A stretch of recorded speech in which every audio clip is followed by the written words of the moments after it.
Halo pemirsa, salam multikultur dari Ubaya. Berjumpa lagi dengan saya, Dania Anissa dari Pusham Ubaya, dan selamat datang kembali di serial podcast Pusham yang merupakan rangkaian kegiatan dari Safari HAM 2024 oleh Pusat Studi Hak Asasi Manusia Universitas Surabaya. Topik yang akan kami sampaikan di podcast kali ini yaitu relevansi konstitusi dalam menjamin dan menegakkan hak kelompok minoritas. Dan tentu saja untuk membicarakan topik yang menarik tersebut sudah ada bersama kami di sini, yaitu salah satu guru besar yang juga Kepala Laboratorium Hukum Tata Negara di Fakultas Hukum Universitas Surabaya. Siapa lagi kalau bukan Profesor Dr. Haja Hesti Armiwulan, SHMHum. Selamat datang Profesor Hesti. Selamat pagi, Assalamualaikum warahmatullahi wabarakatuh. Senang sekali diundang oleh Pusham Ubaya. Kami juga senang Bu bisa berbincang-bincang di sini dengan Profesor Hesti di tengah kesibukan jadwal jenengan, disempatkan untuk bisa datang di podcast kami, itu luar biasa. Suatu kehormatan juga bagi saya untuk bisa langsung ngobrol dengan Ibu Hesti di sini. Ya, karena Pusham ini bukan orang lain ya, bukan institusi lain, karena saya pun juga pernah berada di Pusham cukup lama itu ya, satu periode itu berada di Pusham Ubaya. Dari informasi yang saya dengar nih, Prof. Hesti ini beberapa tahun belakangan ini Profesor Hesti ini sangat aktif mengambil bagian dan menginisiasi pemikiran-pemikiran dan sikap kritis sebagai akademisi atau pakar atas berbagai isu ketatanegaraan yang belum lama terjadi, bahkan yang saat ini juga masih terjadi begitu, Prof. Nah, barangkali bisa diceritakan secara singkat, Prof. Kesibukan atau aktivitas seperti apa sih yang saat ini sedang dikerjakan oleh Profesor Hesti? Ya, kalau keseharian saya kan memang dosen ya. Dari awal saya bergabung di Fakultas Hukum Ubaya itu sejak tahun 89, jadi sudah cukup lama, 35 tahun. Dan berkesempatan menjadi Ketua Pusat Studi Hak Asasi Manusia di tahun 2004 sampai 2006, yang kemudian alhamdulillah menjadi Wakil Ketua Komnas HAM Republik Indonesia tahun 2007 sampai dengan tahun 2012.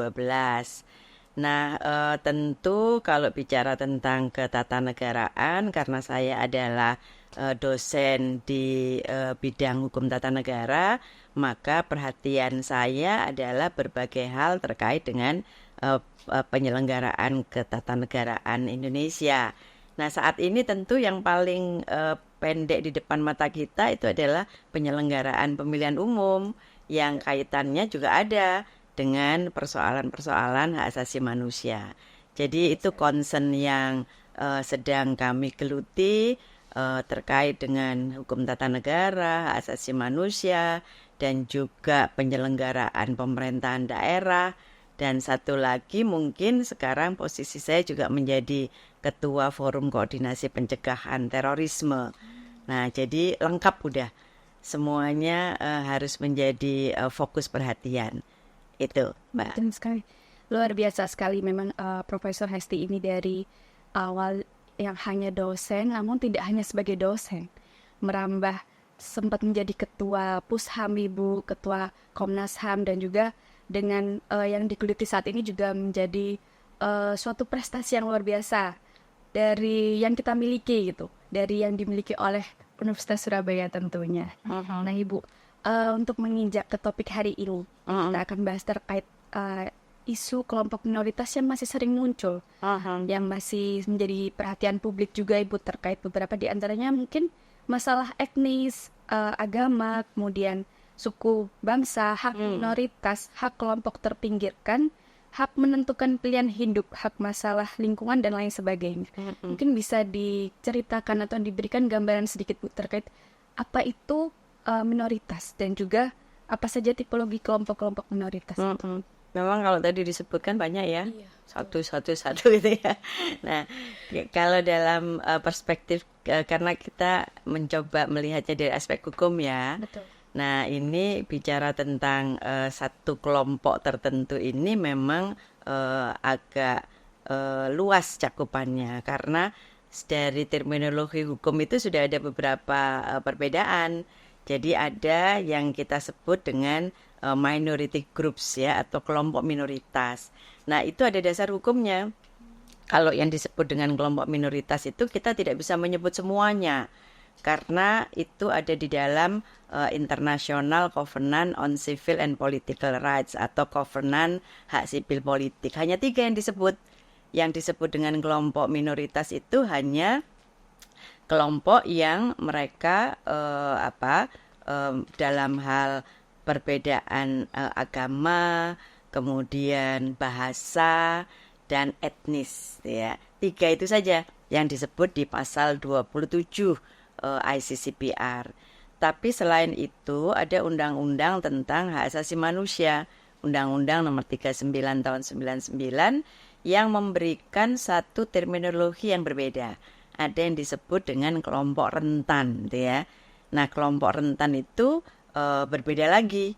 Ada yang penyandang disabilitas, kemudian lansia, kemudian anak, terus perempuan hamil, kemudian fakir miskin. Nah, itu masuk dalam kategori kelompok rentan. Jadi kalau dalam terminologi hukum, kalau kita hari ini, pagi ini hanya bicara kelompok minoritas, secara yuridis hanya 3 tadi. Tapi kalau kita mau bicara tentang kelompok yang mereka mendapatkan akses gitu ya, dalam perlindungan pemenuhan hak asasi manusianya masih kurang, itu bisa disebut sebagai kelompok rentan.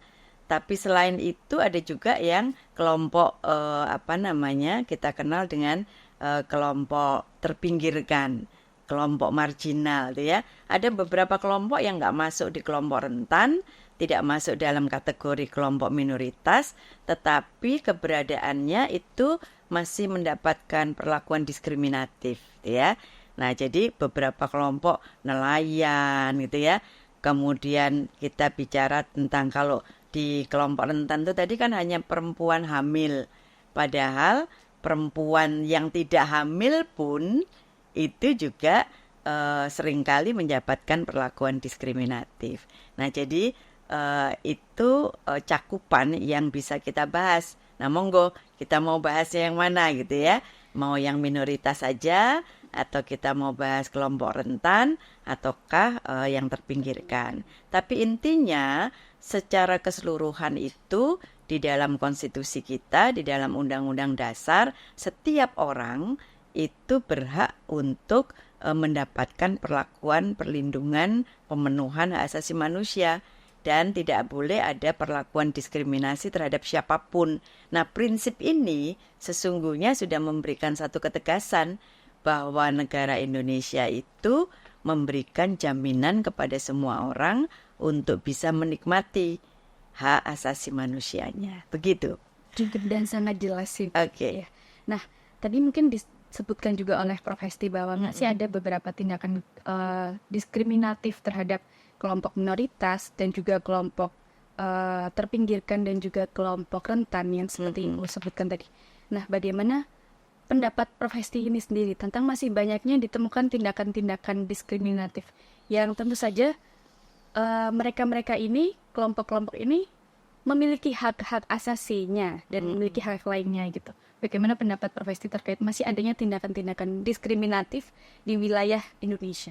Ya, mungkin kalau kita lihat dalam perspektif hukum, sepertinya tidak ada masalah ya. Semuanya baik-baik saja, tidak ada yang haknya itu tercederai. Tetapi yang kita temukan itu adalah dalam praktek. Contoh misalkan kita nggak usah jauh-jauh bicara tentang penyandang disabilitas. Nah, pada umumnya masyarakat itu masih berpandangan bahwa jumlah dilihatnya itu dari jumlah itu ya. Jumlah mereka berapa orang sih? Kan hanya sedikit. Tetapi kenapa undang-undang harus mensyaratkan seluruh fasilitas publik itu harus bisa diakses oleh penyandang disabilitas? Nah, dari aspek hukum itu cukup ada undang-undang dasar melindungi, undang-undang ada namanya undang-undang khusus untuk penyandang disabilitas, tetapi dalam prakteknya kita masih menjumpai perilaku-perilaku yang itu tidak memberikan jaminan kepada penyandang disabilitas untuk memperoleh pendidikan, akses untuk masuk dalam satu wilayah tertentu gitu ya. Kita lihat misalkan di mall itu apakah toiletnya itu sudah accessible untuk penyandang disabilitas gitu ya. Kampus-kampus apakah semuanya sudah accessible untuk penyandang disabilitas. Artinya inklusivitas itu terjadi atau tidak ya. Jadi itu banyak terjadi dan itu pemahamannya masih dalam konteks implementasi terhadap perempuan gitu ya. Undang-undangnya cukup, semuanya ada. Tapi faktanya sampai sekarang perempuan masih terdiskriminasi. Banyak ya, banyak aspek yang menyebabkan perempuan itu terdiskriminasi dari rumah, masyarakat, negara itu terjadi. Anak juga begitu. Anak itu juga bahkan secara khusus anak itu mendapatkan perlindungan dalam Undang-Undang Dasar. Tetapi kita lihat seringkali anak itu masih menjadi objek. Di keluarga dia masih objek, kemudian di sekolah juga masih objek, bukan menjadi subjek yang berhak untuk mendapatkan jaminan perlindungan hak asasi manusia.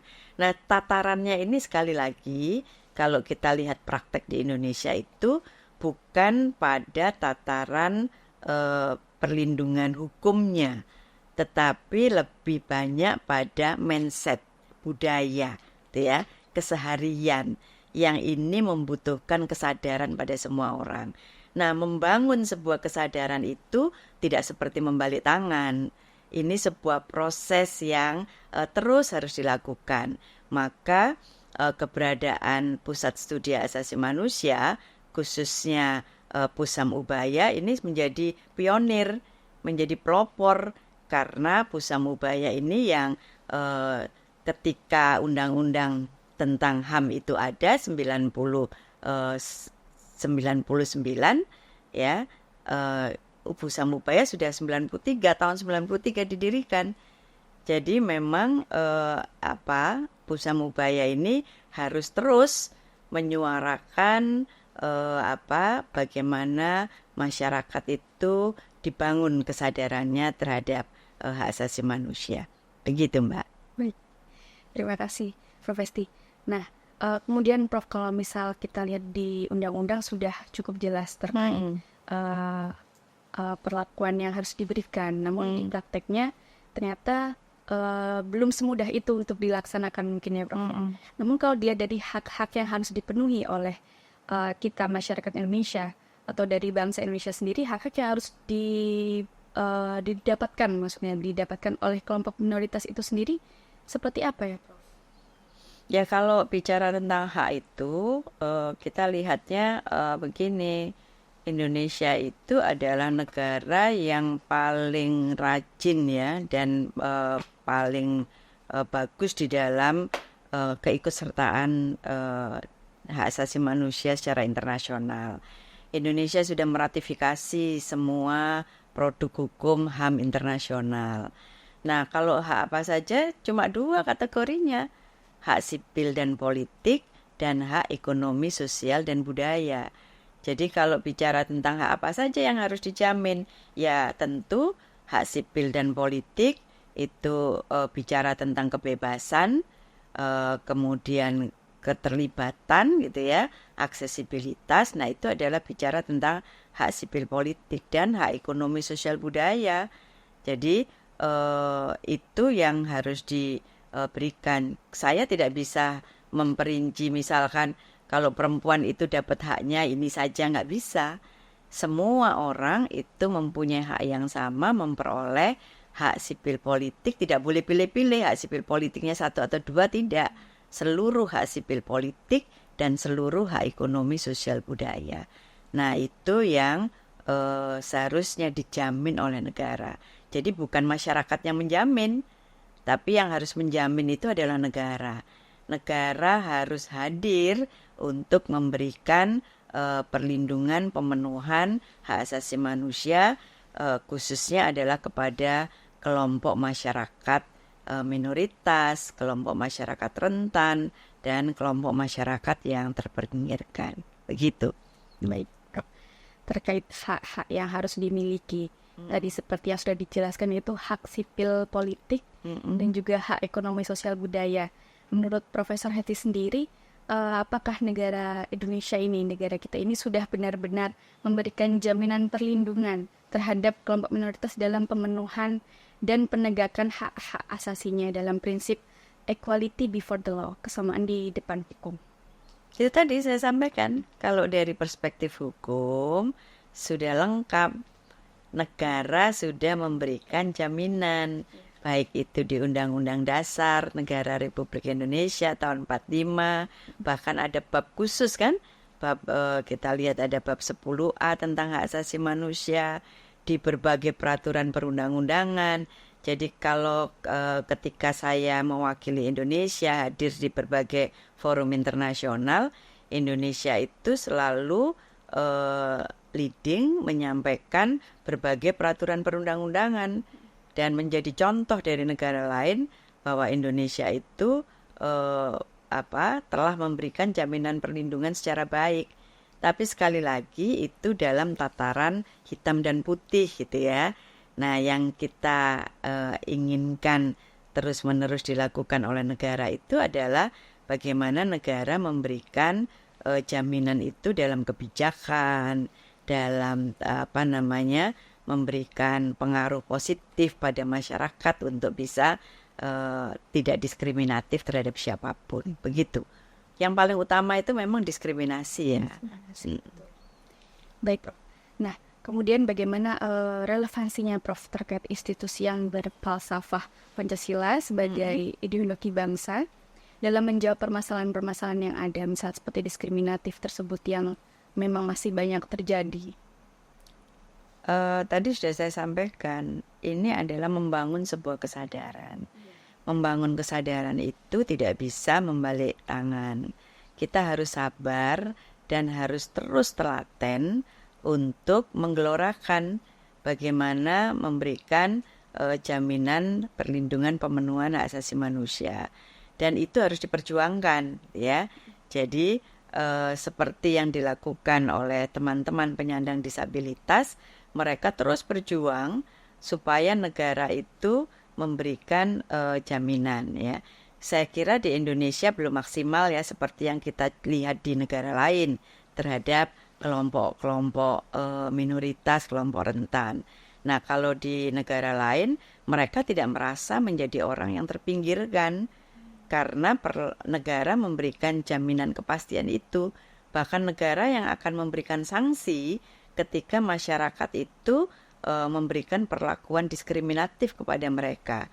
Ya, kita lihat misalkan di sarana publik itu misalkan di supermarket atau apapun itu harus ada troli yang berjalan gitu ya.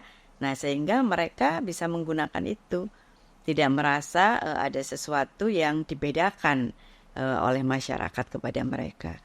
Kepada anak gitu ya, negara luar biasa memberikan jaminan ketika ada isu pelecehan terhadap anak, dimanapun ranahnya, itu negara yang akan mengambil alih untuk menyelesaikan persoalan pelecehan itu. Tidak diserahkan pada kita masing-masing gitu ya. Nah, jadi banyak sekali hal tantangan yang harus dilakukan oleh para pemerhati hak asasi manusia untuk terus menyuarakan supaya negara itu betul-betul memberikan jaminan. Nah, termasuk saya ini adalah orang yang paling rewel gitu kan. Kalau sudah bicara tentang perlindungan pemenuhan HAM itu, mulut saya ini ceriwis gitu ya. Jadi dimanapun gitu ya, yang sepele sampai yang apapun itu selalu saya sampaikan. Termasuk di institusi saya di Ubaya, itu selalu kami sampaikan kalau berkaitan dengan jaminan perlindungan pemenuhan hak asasi manusia. Itu. Karena memang secara tertulis hitam dan putih sudah ada ya Ibu. Sudah ada. Namun memang dalam prakteknya yang Ibu jelaskan juga tadi, mungkin banyak yang belum terlaksana. Perataan perlakuan misalnya yang tadi Ibu jelaskan seperti pemberian akses masuk ke wilayah, masuk ke mall, kemudian masuk ke jembatan gitu misalnya. Itu kan juga ada beberapa yang masih belum dilaksanakan ya Bu, yang merasa yang terlihatnya itu kelompok-kelompok tertentu jadi merasa terdiskriminatif. Itu mungkin secara tertulis sudah ada, namun masyarakat mungkin juga belum mengetahui ya Bu, juga belum memahami gitu ya Bu. Jadi kita sebagai akademisi yang selalu menyuarakan, yang selalu ceriwis kata Ibu bilang tadi, untuk tetap menyadarkan semuanya, menyadarkan teman-teman semua di sini, pemirsa di rumah juga, supaya tetap mempedulikan dan tetap memberikan hak-hak asasi kepada kelompok-kelompok tertentu, kelompok minoritas, kelompok rentan, dan juga kelompok terpinggirkan. Karena memang permasalahan dan kasus-kasusnya juga beragam ya Bu ya. Kalau masyarakat menengah ke atas, mungkin dia bisa menyelesaikan ya persoalan-persoalan yang dihadapi. Tapi kalau mereka yang kelompok rentan, kelompok minoritas itu tidak bisa serta-merta memperoleh haknya kalau tidak diperjuangkan, ya. Nah, di satu sisi kita harus memperjuangkan, di sisi yang lain harus membangun sebuah kesadaran, ya, kepada masyarakat terhadap misalkan kesadaran lingkungan, gitu ya. Nah, kesadaran lingkungan itu bagi mereka yang menengah ke atas mungkin dia bisa mengatasi masing-masing. Tapi bagi masyarakat yang kurang beruntung, mereka tidak bisa memenuhi haknya kalau tidak ada intervensi dari negara, gitu ya. Nah, jadi intinya adalah membangun sebuah kesadaran terhadap pentingnya jaminan perlindungan hak asasi manusia, perlindungan pemenuhan HAM itu tidak bisa kita bebankan hanya pada satu pihak, yaitu negara saja yang memiliki kewajiban untuk melakukan perlindungan pemenuhan, tetapi membangun sebuah kesadaran masyarakat akan pentingnya perlindungan pemenuhan HAM itu juga menjadi satu hal yang perlu juga terus digelorakan. Karena itu yang agak sulit ya. Yang sederhana aja, kalau kita keluar dari Indonesia, antri, semua orang bisa antri. Tapi begitu ada di Indonesia susah sekali gitu kan. Nah, jadi membangun sebuah kesadaran untuk saling menghargai, saling menghormati gitu ya. Saling memberikan pemahaman bahwa kita ini adalah hal yang berbeda dan memberikan satu pemahaman bahwa manusia itu adalah apa yang dimiliki oleh manusia itu adalah anugerah dari Tuhan yang Maha Kuasa. Maka kunci yang pertama itu adalah saling menghargai, saling menghormati satu dengan yang lainnya. Gitu, Mbak. Ya, baik, Prof. Kayaknya serius banget ya podcastnya ya. Biasanya pagi-pagi ada kopi, ada teh sambil ngobrol santai gitu ya. Nanti di belakang. Oh, nanti di belakang. Nah Ibu, saya mau nanya lagi nih Prof. Terkait pendapat Prof. Hesti lagi nih.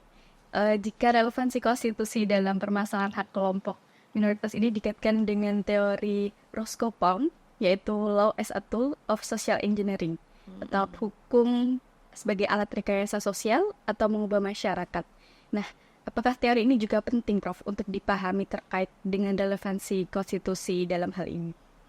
Iya, karena apa? Karena hak asasi manusia itu ada dua level ya.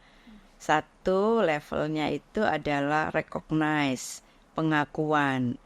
Jadi setiap orang bahkan negara itu wajib hukumnya untuk mengakui. Tapi pengakuan itu tidak cukup. Pengakuan itu hanya sebatas pada niat gitu ya, kemauan, keinginan untuk bisa memberikan jaminan. Tetapi untuk bisa action, karena Indonesia itu adalah negara hukum, maka hukum itu menjadi alat, ya, alat untuk bisa menjadi jembatan yang akan melakukan satu perubahan. Karena dalam hukum itu, di situ akan dijamin hak-hak asasi manusia, tapi di sisi yang lain itu ada sanksi yang diberikan kepada masyarakat yang melanggar hak asasi manusia. Nah, dengan adanya hukum itu, maka akan ada penegakan hak asasi manusia. Nah, jadi seperti yang tadi disampaikan secara teoritis itu memang betul. Jadi kalau tidak ada hukum, maka orang itu akan bersikap anarkis misalkan ya, kemudian mereka semaunya sendiri. Nah, tapi kalau sudah dijamin dalam hukum, maka itu berarti sudah ada jaminan perlindungan hukum. Dan itu dikemukakan di dalam apa namanya Universal Declaration of Human Rights, itu dikemukakan. Jadi ada memang kita berkewajiban memberikan pengakuan, karena itu adalah pengakuan terhadap hak asasi manusia. Setiap orang itu memiliki harkat dan martabat yang sama, itu menjadi dasar dari kebebasan, keadilan, dan perdamaian. Tetapi pengakuan tidak cukup, maka di alinea ketiga disebutkan penting untuk memberikan perlindungan secara hukum. Nah, jadi hak asasi manusia itu ada 2 level. Ada hak asasi manusia sebagai nilai, dan ada hak asasi manusia sebagai norma. Nah, hak asasi manusia itu baru bisa action ketika hak asasi manusia itu sudah menjadi norma, sudah diatur dalam peraturan perundang-undangan. Kalau sudah diatur dalam peraturan perundang-undangan, maka kita bisa bisa melakukan upaya, ya, melakukan advokasi. Contoh misalkan kita lihat pekerja migran, ya. Kita tahu nih banyak sekali pekerja migran, ya, yang bekerja di luar Indonesia. Dan Indonesia sudah meratifikasi konvensi perlindungan pekerja migran dan keluarganya, dan sudah ada undang-undang pekerja migran. Dan mereka bisa melakukan advokasi ketika negara tidak memberikan jaminan.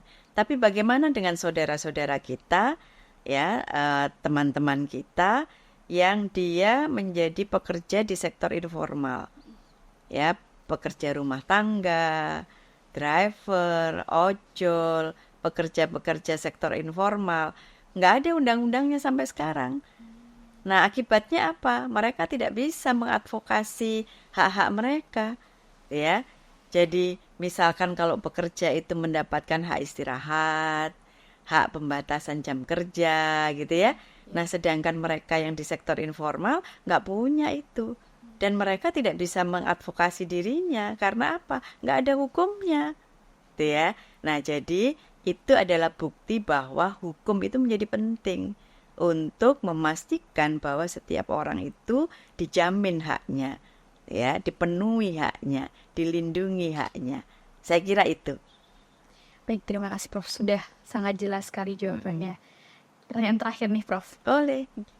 Apa yang ingin Profesor sampaikan atau pesan apa yang ingin Profesor sampaikan kepada masyarakat terkait bagaimana sebaiknya peran negara melalui konstitusi dan lembaga-lembaganya serta masyarakat dalam memperkuat jaminan dan penegakan hak-hak kelompok minoritas? Ya, intinya tadi ya, bahwa kita ini akan bisa terpenuhi, terlindungi hak asasi manusia kalau negara itu hadir. Nah, jadi ada 2 level lagi nih ya.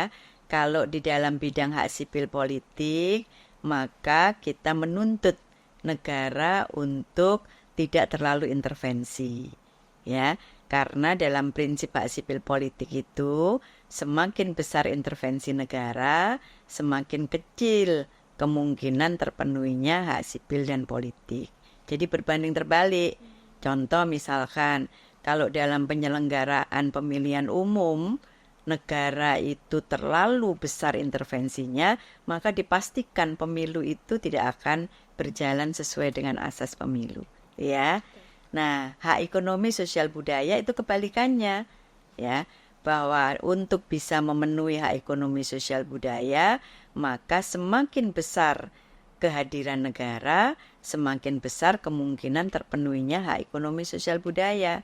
Contoh misalkan, tidak mungkin masyarakat miskin dia bisa mendapatkan akses pendidikan yang baik kalau negara tidak hadir, karena mereka tidak punya uang untuk bisa menyekolahkan anak-anaknya, gitu ya.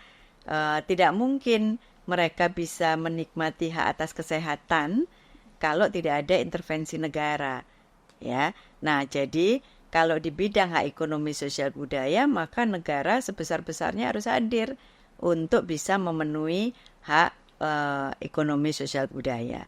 Misalkan di Ubaya itu memberikan beasiswa itu ya kepada masyarakat yang kurang mampu dengan prestasi yang luar biasa.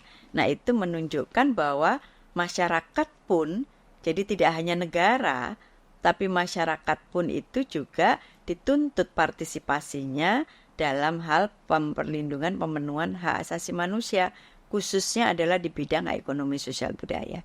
Masyarakat rentan, masyarakat terpinggirkan, masyarakat minoritas. Nah, kita bersyukur berada di kampus yang membawa tagline kampus multikultur gitu ya. Nah, multikultur itu tidak boleh hanya dalam ikon. Salam multikultur dari Ubaya tidak cukup hanya itu, gitu ya. Tapi apa maknanya? Apa yang bisa tercermin dari ikon yang namanya salam multikultur dari Ubaya itu? Apakah di Ubaya betul-betul memberikan jaminan perlindungan kepada semua masyarakat tanpa ada diskriminasi? Nah, jadi tidak sekedar salam multikultur dari Ubaya, tapi salam itu harus betul-betul menjadi ruh gitu ya, menjadi jiwa dari Ubaya yang memang itu terlihat dalam kesehariannya. Begitu, Mbak. Baik. Terima kasih banyak Prof. Hesti atas penjelasannya yang sangat jelas sekali. Saya yakin tidak hanya saya yang berasa lagi kuliah nih Prof. Pemirsa di rumah yang mendengarkan juga pasti berasa kuliah 1 semester dirangkum ini Prof. Iya, 30 menit ya. Luar biasa sekali Prof. Hesti. Saya mengucapkan terima kasih. Sama-sama. Kembali saya atas nama Pusha mengucapkan terima kasih atas ilmu yang telah disampaikan, diberikan kepada kami semua di sini dan pemirsa di rumah. Dan juga waktu yang sudah diberikan, disempatkan hadir ke sini di tengah-tengah kesibukan Prof. Hesti. Dan juga saya sampaikan terima kasih kepada pemirsa yang selalu menyaksikan acara kami, setia menunggu podcast-podcast kami, menantikan setiap periodenya. Jangan lupa untuk selalu di-subscribe, di-like, di-komen, dan di-share, supaya nggak ketinggalan lagi podcast-podcast berikutnya, yang pasti dengan topik yang menarik dan dengan narasumber yang selalu luar biasa. Sebelum pamit, saya izin pantun dulu nih, Prof. Oke, silakan. Ke supermarket ketemu penjual ketupat. Di sebelahnya ada penjual es lasih. Semoga podcast luar biasa ini bermanfaat. Kami Pusha Ubaya mengucapkan terima kasih. Terima kasih, saya Dania Nisa dari Pusha Ubaya. Salam multikultur. Terima kasih. Sama-sama, sukses selalu untuk Pusha Ubaya.